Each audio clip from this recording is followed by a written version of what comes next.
Hey, salut les gens et bienvenue dans ce 8e opus de l'émission Ciné Spéciale, l'émission où je réagis aux retransmissions exceptionnelles que fait le cinéma Pathé Annecy. Vous commencez à comprendre le délire et je viens de dire salut les gens, j'aurais jamais cru. Bon enfin bref, on s'en fout. Donc de quel film on est là pour parler? On est là pour parler de Man of Steel, l'homme d'acier, voilà, reboot de Zack Snyder de la licence Superman et DC pour lancer la Justice League. Film qui a été pas trop mal accueilli, hein, je crois, dans mes souvenirs, c'était un peu bancal. Alors, qu'est-ce que je pense de ce film déjà? La première fois que je l'ai vu, j'ai fait... Bon. Bon. C'est... Vraiment, c'était ma réaction. Je dis, bah c'est sympa, mais bon. Bon. Je l'avais revu une deuxième fois, et là, du coup, au ciné, c'était la troisième fois que je le voyais. Un ami m'a accompagné pour... et lui, c'était la première fois qu'il le voyait, donc il le découvrait dans des conditions quand même quasi optimales, parce qu'une des enceintes saturait un petit peu. Mais en connaissant bien le film, et en... Enfin voilà, je connaissais le film, je savais à quoi m'attendre, donc du coup en fait, cette rediffusion au ciné, c'était que du bonheur, quoi. C'était que du kiff, et c'était génial.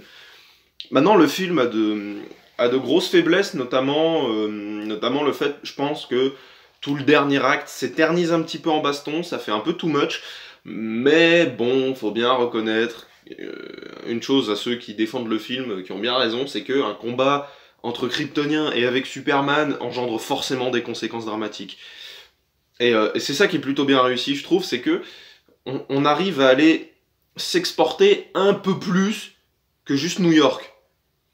Et si je peux vite fait comparer, je sais pas si je ferais ça, si je compare maintenant, si je ferais ça la semaine prochaine. Je vais peut-être faire ça la semaine prochaine, vous comprendrez pourquoi. Et oui, si je disais, c'est parce qu'il y a Russell Crowe dans le film, c'est pour ça que j'ai dit qu'on allait en parler il y a pas longtemps, voilà. Bon, il a un rôle secondaire, mais bon, c'était en VO, c'était la première fois que je le voyais en VO, et les acteurs sont très très bons. Franchement, je m'y attendais pas, et je pensais que ça allait être blockbuster classique, sans trop de fioritures. Donc c'est sans trop de fioritures, mais c'est vraiment sympa. Henry Cavill est excellent en Superman. C'était Amy Adams, je la trouve très bien. Lois Lane, ceux qui n'ont pas aimé, ouais bof, je trouve que ça va. J'ai pas vu les autres films Superman, voilà, ça c'est à dire. Donc évidemment pour moi Man of Steel est le meilleur, du coup. Mais voilà, je trouvais que les personnages étaient développés un peu n'importe comment. La romance entre Clark Kent et Lois Lane, je voyais pas pourquoi la mettre direct dans ce film, parce que rien, enfin voilà, ces gens ils tombent amoureux mais en 2 jours quoi. Et c'est un petit défaut du film, c'est que les événements s'enchaînent quand même très rapidement, il arrive à voler très rapidement, ils se rencontrent tous très rapidement, Zod arrive sur Terre très rapidement, c'est... Il n'y a pas de timeline, vous voyez, il n'y a pas de 6 mois plus tard, 2 ans plus tard, enfin des trucs comme ça aurait été pas mal je pense. Rien qu'après, je vais spoiler, hein, donc si vous avez pas vu le film, dégagez. Par exemple, la mort de son père, je pense que, bref, ils auraient pu mettre 2 ans plus tard, après, par exemple, vous voyez, ce genre de truc. Ou 2 ans avant, vu qu'on commence directement avec Superman qui est quand même déjà bien conscient de ses pouvoirs, et mettre ses flashbacks genre 6 mois après, enfin 6 mois avant, 12 mois avant, ce que vous voulez quoi. Je pense que ça aurait été pas mal, histoire de que le film ne soit pas si rapide. Mais comme c'est le mois Hans Zimmer, bon bah voilà. Comment parler de Man of Steel sans parler de la musique qui est peut-être pas une des meilleures de Zimmer, mais qui est hyper intense. Hyper intense, qui est très très douce par moment, mais qui est vraiment excellente. C'était... J'ai pas de piano, donc je peux pas vous la jouer. Il y a un thème qui est vraiment splendide, et c'est tout con. C'est tout con, parce que c'est l'intervalle, mais le plus stable qui puisse exister. C'est une quinte, c'est c'est le début de la musique, quoi. C'est des trucs comme ça, quoi. Et pourtant, ça marche du feu de Dieu.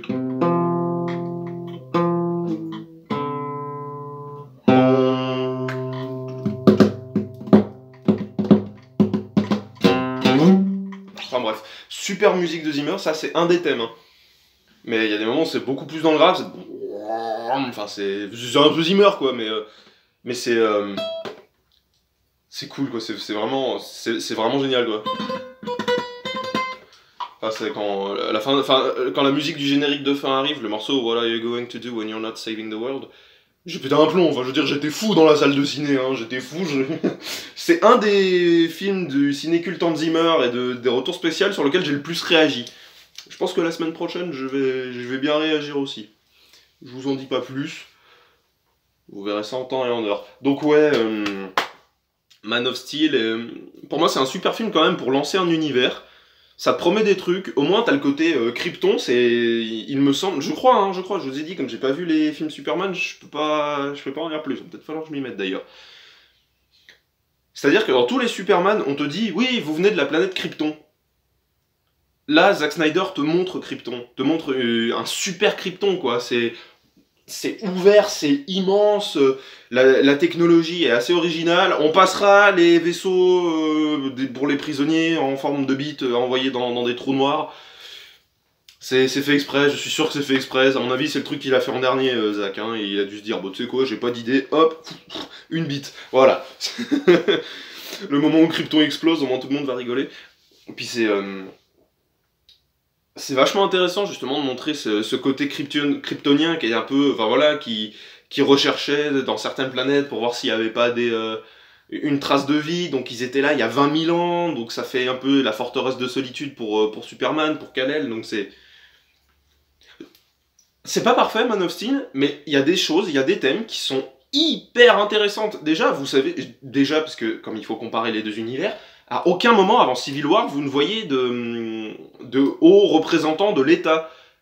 Là, dans ce film-là, Man of Steel, hein, premier épisode d'un univers qui était censé être lancé avec Man of Steel, c'est, il y a un truc qui arrive, il y a l'armée, il y a des scientifiques, il y a des machins, c'est un truc bizarre, quoi. Vous voyez, enfin un truc bizarre. Alors oui, il y en a dans l'incroyable Hulk, mais l'incroyable Hulk, il est con, mais comme c'est pas permis, il disait « Faites feu !» Alors qu'il y a sa fille au milieu, il disait « Faites feu, bombardez-le !» Et tout le monde tire, Hulk protège sa fille « Arrêtez, il y a ma fille !» Bah connard, regarde le truc. Enfin bref. Je m'énerve. Ouais, mais la faiblesse du film est qu'il traîne un peu trop. Je trouve la réal assez correcte. Les plans sont extrêmement longs hein, pour un blockbuster, pendant les scènes de baston. Pendant les scènes de baston, les coupes sont très rapides. C'est coupe, coupe, coupe, coupe, coupe. Un petit peu plus long, coupe, coupe. Puis après, si vous êtes dans Avengers, il y a un sacré plan séquence, mais enfin voilà.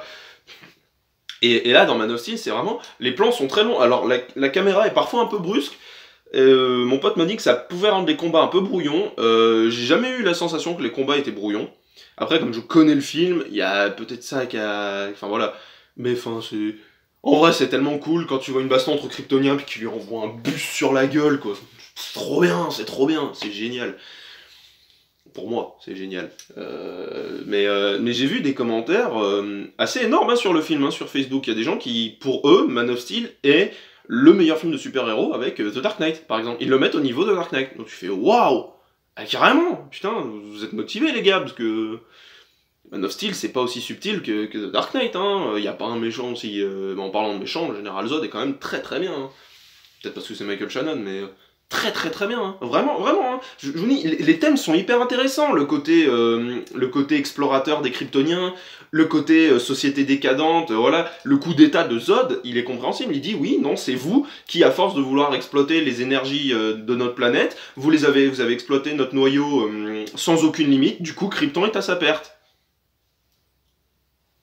Tout ça parce que ce conseil n'a pris que des mauvaises décisions, parce qu'il n'écoutait pas les gens qualifiés. C'est chez nous. Hey, psst, ça se passe chez nous, ça, les gars. Hein? La prochaine fois que vous dites que Man of Steel, il raconte rien, souvenez-vous de ça. On fait intervenir les pouvoirs politiques dès le premier épisode.